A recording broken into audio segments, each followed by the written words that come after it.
Então, depois de ter visto aqui a parte da descritiva, vou começar a pensar no modelo aqui.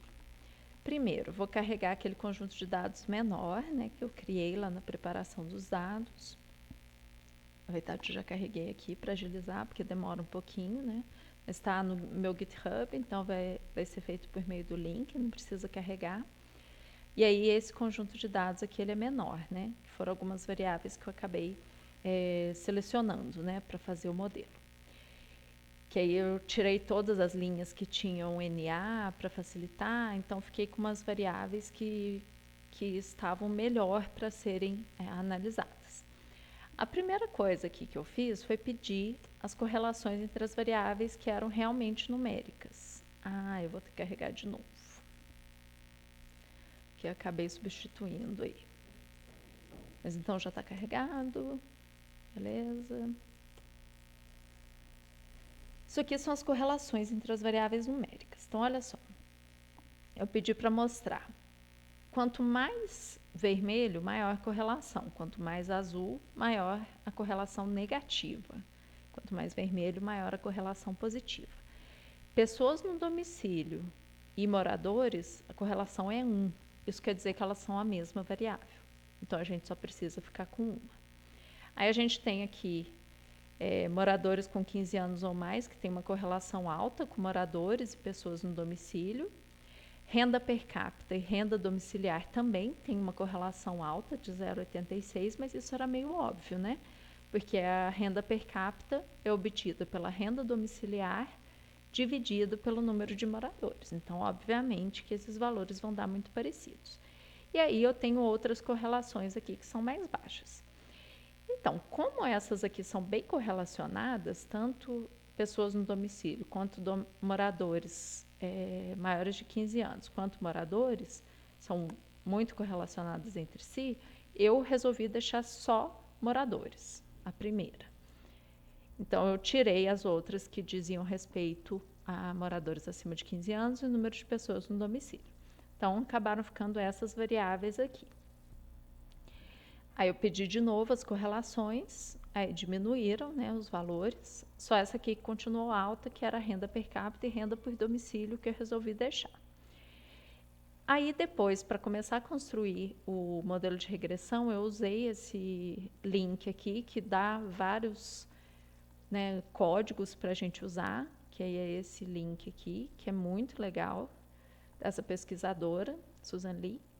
E aí eu fui me baseando nele, no que ela fez de exemplo, e aí, tranquilamente, você pode ir nele, tirar dúvida e ver o que ela fez e entender melhor o que aconteceu. Então, é bem legal.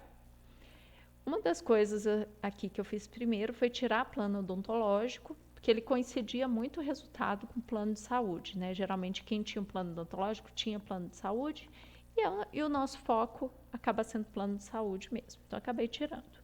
E a outra coisa é transformar as variáveis categóricas em variáveis dummy, que a gente chama, para poder usar a regressão logística. Eu imagino que você tenha visto isso em regressão, mas é o seguinte, por exemplo, avaliação da saúde, que aí os valores podem ser 1, 2, 3 ou 4. Aí, para ser variável dummy, é só ter 0 ou 1. Aí, o que acontece? A gente tem que criar uma variável para cada nível. Por exemplo, acho que essa é muito difícil. Tipo, se tivesse plano odontológico. Aí, 1 era ter plano odontológico e 2 era não ter. Então, ao invés de ter 1 e 2, a gente quer que todas sejam 0 ou 1. Aí, 0 é quando não tem e 1 é quando tem. Aí, o plano de saúde, se não tem, é 0, se tem, é 1. Plano odontológico, né? Se não tem, é 0, se tem, é 1. O plano de avaliação da saúde, por exemplo. 1 é boa, 2 é média, 3 é ruim. Aí, uma variável dummy seria avaliação de saúde boa. Aí, se a pessoa considera como boa, é 1. Se ela considera como média, então a outra variável, que seria avaliação média, vai ser 1 e a outra 0. Então, o 1 vai ser só para uma das categorias. Ficou meio confuso, né? Mas é saber como é que funciona a variável dummy. Então, é só pesquisar como é que isso funciona. Mas aí, o que vai acontecer? Essas poucas variáveis aqui, não são muitas, né? Todas que são categóricas, elas vão se transformar em muito mais variáveis, ó. Porque tipo de domicílio? Tinha 1, 2, 3 ou 4, não sei. Eram os possíveis. Aí, na verdade, vai se transformar, cada variável vai ser, cada categoria vai ser uma variável. Então, tipo domicílio apartamento vai ser 0, 1. Tipo domicílio casa vai ser 0, 1. Tipo domicílio outro vai ser 0, 1. E assim para todos. Então, vai aumentar bastante o número de variáveis. Então, o nosso conjunto de dados vai acabar ficando assim, ó. Então, essa pessoa aqui, ó, tipo de domicílio, é só uma delas que vai ser 1, que no caso é casa, porque ela morava em casa. Outra aqui. Sexo, feminino ou masculino. 1 se for feminino e 1 se for masculino vai ser aqui. Então, essa pessoa era mulher, essa aqui homem, homem, mulher, e assim por diante. Aí, isso aqui era a correlação entre todas as variáveis possíveis. Péssimo de ver desse jeito, né? Aí eu encontrei esse link aqui que fala que é para obter os autovalores da matriz de correlações dessa aqui e pegar só os que derem mais do que 0. Aí isso aqui entra em outros méritos, mas é uma maneira de selecionar, né? Porque senão a gente fica com variável demais. Aí o que eu pedi aqui foi obter os autovalores da matriz de correlações e só selecionar aqueles que tivessem valores acima de 0,01. Então, ela só pegou as variáveis que tinham valores acima de 0,01 dos autovalores, não de correlação, dos autovalores. Então, aí acabei ficando com essas variáveis aqui. Aí eu pedi rendimento domiciliar, o box plot, e aí era para ter uma caixinha aqui, e esses pontos são os outliers. Aí esse aqui é aquele domicílio que ganha mais de 600 mil reais. A renda per capita tem alguns outliers aqui. Idade não tem tanto outlier, né? São alguns aqui que estão acima de 100 anos. Aí o que eu fiz foi tentar retirar esses outliers. Aí isso aqui era tentar tirar os valores muito acima ou muito abaixo dos demais. E aí o que aconteceu foi que renda domiciliar, ao invés do máximo ser 650 mil, passou a ser 25 mil, né? O máximo, então, esse outlier aqui. E a renda per capita, o máximo, 3.090. Então, melhorou um pouco essa distribuição tão desigual, né? Aí, agora que a gente entra em regressão logística. Aí, seguindo aqui, como modelo vai ser o trabalho aqui do Júlio, que ele fez comigo, ele fez basicamente essas coisas todas que eu estou falando aqui. Aí, ele entra aqui na parte do modelo SMOT, né? Que aí o que ele faz?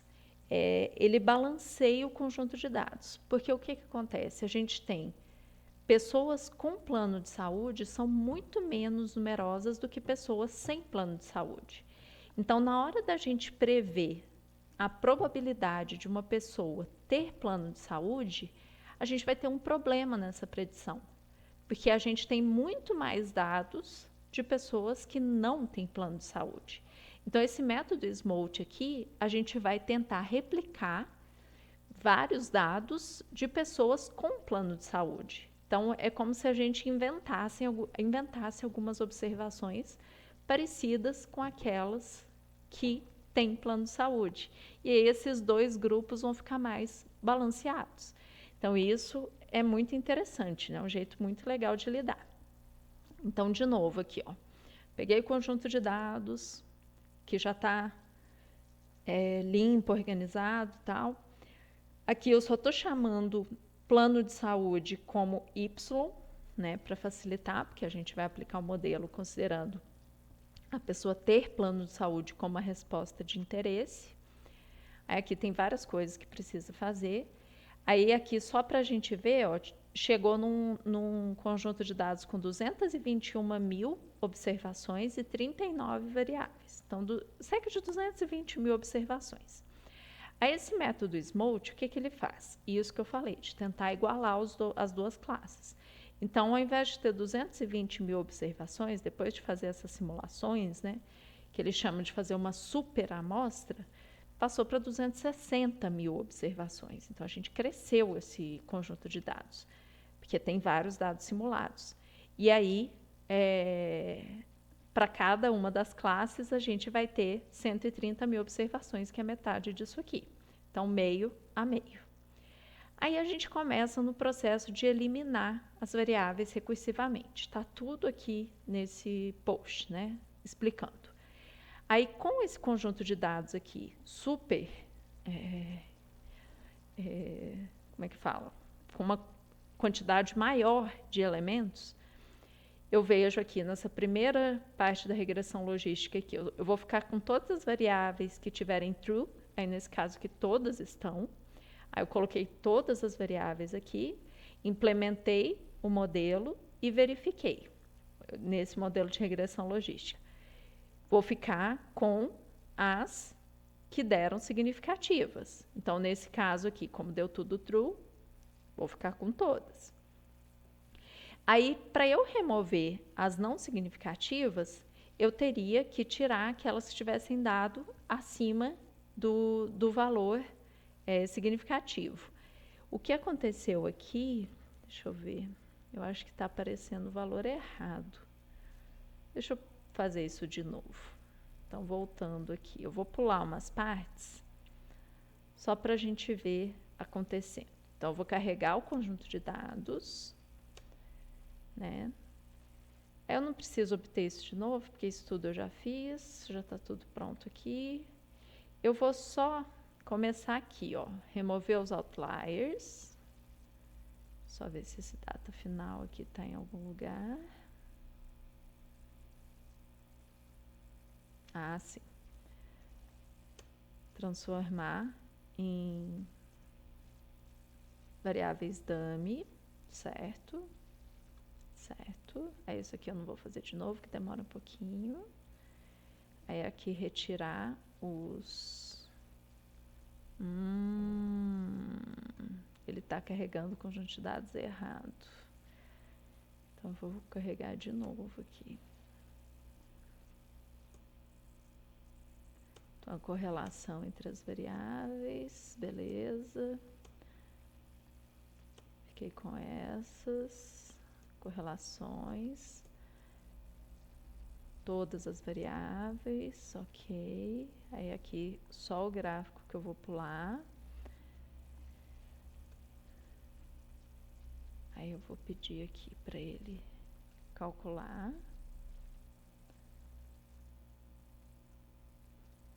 Por que que tá dando tão pouco? Não tô entendendo. Parece que ele está substituindo de alguma maneira.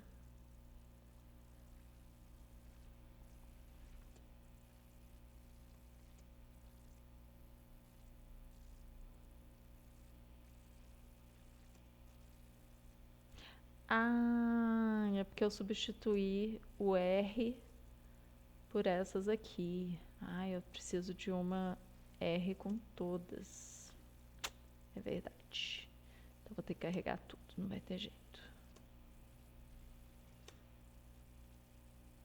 Eu vou ter que esperar ele montar isso aqui. Eu estava querendo pular, só que, na verdade, a matriz R é essa aqui, com todas as variáveis. Por isso que estava dando pouquinho. Ah, sim. Aí, esses aqui são os autovalores. Só ficam os que deram maiores de 0,01. Aí, os outliers de renda domiciliar, de renda per capita e de idade, certo? Aí, aqui, retirar os outliers. Aqui, renda domiciliar, o máximo 25 mil, renda per capita, o máximo 3 mil. Aí, sim.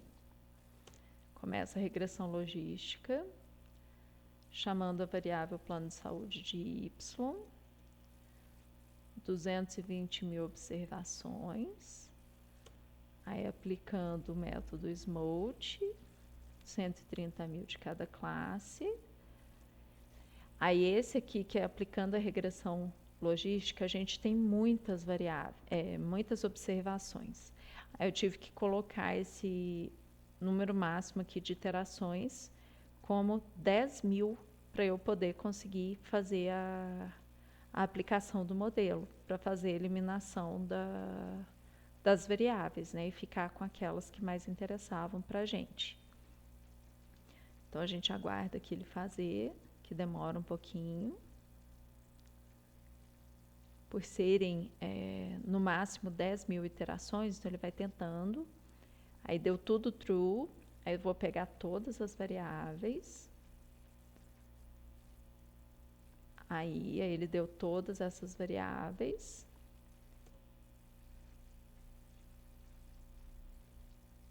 Aí tá aqui, todas foram significativas, todas deram valor P abaixo de 0,05.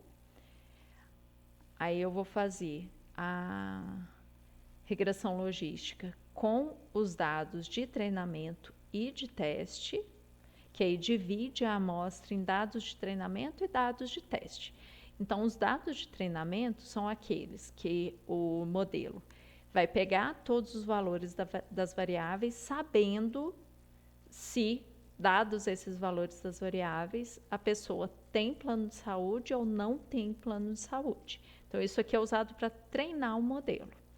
Aí, depois, ele pega, separado um conjunto de dados, que eu defini aqui como 30% para ser o teste. Então, em 70% dos dados, ele vai treinar. Aí, nos 30% dos dados que restaram, ele vai testar se o modelo está acertando ou não. Então, dados os valores das covariáveis, ele vai acertar se a pessoa tem plano de saúde ou não tem plano de saúde. Aí, isso é para saber se o modelo está adequado ou não. E aí, o que vai ser o modelo? O modelo é dado por esses coeficientes, aí vendo aqui no trabalho do Júlio, ó, tem aqui o modelo, como é que ele funciona. Aí tem todas as explicações do modelo aqui. E como que é o método SMOTE, né? Então, o modelo, na verdade, o valor das covariáveis não é diretamente igual a gente é na regressão, para a gente poder avaliar, né? Escrever aquele modelo. Na verdade, o modelo ele é um pouquinho diferente, porque ele envolve exponencial. Então, não é direta a interpretação. Então, esses coeficientes aqui não é diretamente, porque eles estão dentro de uma exponencial. Então, aqui foi feito o teste, e aí a acurácia desse classificador de regressão logística no conjunto de teste foi de 0,90, então 90%, uma acurácia boa. Aí a gente vem com a matriz de confusão, que está desenhada aqui. Ela quer dizer que esses aqui são os valores reais que ele acertou. Então, esse aqui, 36.000, 33.000, ele acertou. Eu já esqueci, eu sempre confundo qual que é qual aqui. Eu também coloquei esses dois links que podem ajudar a fazer a interpretação. Deixa eu ver se é aqui que estão. Em algum desses aqui, fala da matriz de confusão. Deixa eu relembrar. Aqui. Então, a matriz de confusão aqui, ó, ela fala para a gente. Tudo isso aqui está explicado, ó, cada um desses parâmetros aqui, como é que a gente vai analisar. Então, isso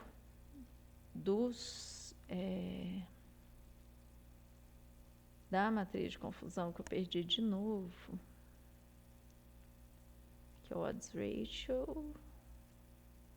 Gente, eu acabei de ver. Aqui, matriz de confusão. Então, esse aqui, ó, são os valores que ele acertou. Ó, aqui era 0,011. Então, esse aqui, no nosso caso, não tem plano, tem plano. Então, aqui, ó, não tem plano, tem plano. E aqui é o que ele previu, de que não tem plano, tem plano. Então, esses aqui eram os que não tinham plano realmente, e o modelo previu que não tinha plano. Aqui, os que tinham plano realmente, que o modelo previu que tinham plano. Então, aqui 36 mil, aqui 33 mil. Aqui são os que ele errou. Na verdade, a pessoa não tinha plano e ele falou que tinha. E aqui a pessoa tinha plano e ele falou que não tinha. Aí aqui eu tenho algumas quantidades interessantes aqui. Precisão, recall, F1 e a curva ROC. Então, todos os valores aqui foram altos. Também nesses links aqui, ele explica tudo que dá para a gente analisar, né, desses valores. Eu não lembro se é nesse ou no outro. Aqui, ó, matriz de confusão. Aqui, ó, ele fala o que é o recall, que é a sensibilidade ou taxa de verdadeiro positivo, a precisão, a taxa de falso negativo e a curva ROC. E aí, o que é a curva ROC? Nesse aqui, eu acho que também fala da curva ROC. Tudo isso aqui é explicado num dos dois. A curva ROC, eu acho que é no próprio em que explica esses métodos aqui. Então, a curva ROC aqui, ó, tá falando aqui, ó, que um bom classificador fica bem longe dessa linha quanto possível, que aí a taxa de positivo verdadeiro está aqui no eixo Y. E o X é a taxa de falso positivo. Então, quanto mais longe tiver dessa linha aqui, melhor. Então, nesse caso aqui, do nosso primeiro modelo com o método SMOLT, ficou bem grande aqui.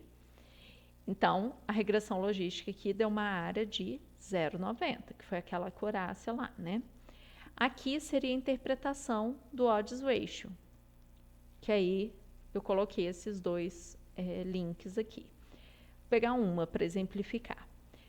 Por exemplo, para cada unidade que aumenta, ou seja,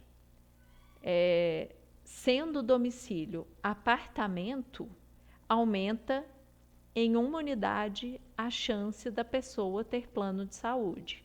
Então, passando de casa para apartamento, aumenta de 2,24 para 3 a chance de ter plano de saúde. Para cada morador que aumenta na casa, aumenta 1,7 a probabilidade de ter plano de saúde. E aí, quando é menor do que 1, quer dizer que diminui a chance. Claro que essas interpretações ficam um pouco confusas aqui. Eu acho que a odds ratio aqui nessa avaliação, não sei se vai ser muito fácil da gente conseguir fazer essa interpretação, não, porque são muitas variáveis. Eu acho que o interessante é a gente saber quais as variáveis foram importantes. Então, as variáveis que foram importantes aqui foram todas essas, né? O número de moradores, a idade, a renda do domicílio. E aí, olhar aqui para odds ratio, quais que dão esses valores maiores, né? Acima de 1 aqui. Então, morar em apartamento é maior, aumenta a probabilidade de ter plano de saúde do que morar em casa. Por exemplo, ó, morar em outro tipo de domicílio que não casa ou apartamento diminui em 0,1 vez a chance de ter plano de saúde, né? Aumenta. Nossa, aí fica difícil de interpretar. Depois a gente tem que ver essa parte da interpretação melhor. Mas quanto menor o valor, mais diminui a probabilidade de ter o plano de saúde. Tá, depois a gente olha isso aí direito. Aí, o que eu fiz? Eu quis comparar com os dados desbalanceados, igual o Júlio fez. Ele usou o método SMOLT num dos modelos e não usou o método SMOLT no outro modelo. Usou a regressão logística sem balancear os dados.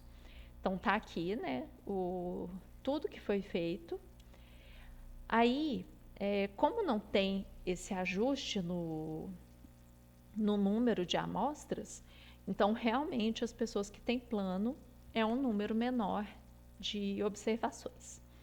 Então, eu vou pegar aqui, no primeiro passo da regressão, só as variáveis que apresentaram aqui relevância para a regressão logística. Então, ó, true, false, true. Eu só vou pegar os true. Quais true? Dessas variáveis aqui. Então, moradores, pega. idade não pega, e assim por diante. Então, eu fui pegando as que eram consideradas como verdadeiro. Aí fiz o ajuste do modelo aqui, e aí eu peguei só aquelas que foram significativas. Então, vai sair tipo de domicílio casa, vai sair. Cor parda, vai sair. Estado civil solteiro, vai sair. E assim por diante. Aí, vou ficar só com as significativas e aplicar o modelo de novo. Aí, agora só tem as significativas, que foram essas aqui. Aí, fiz a aplicação do modelo de regressão logística.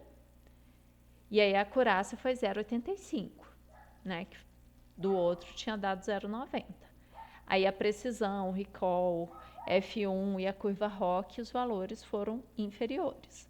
E na matriz de confusão, ó, acertou os que não tinham plano e realmente não tinham plano, que esse aqui realmente não tinha, ele classificou como não tendo, 53 mil.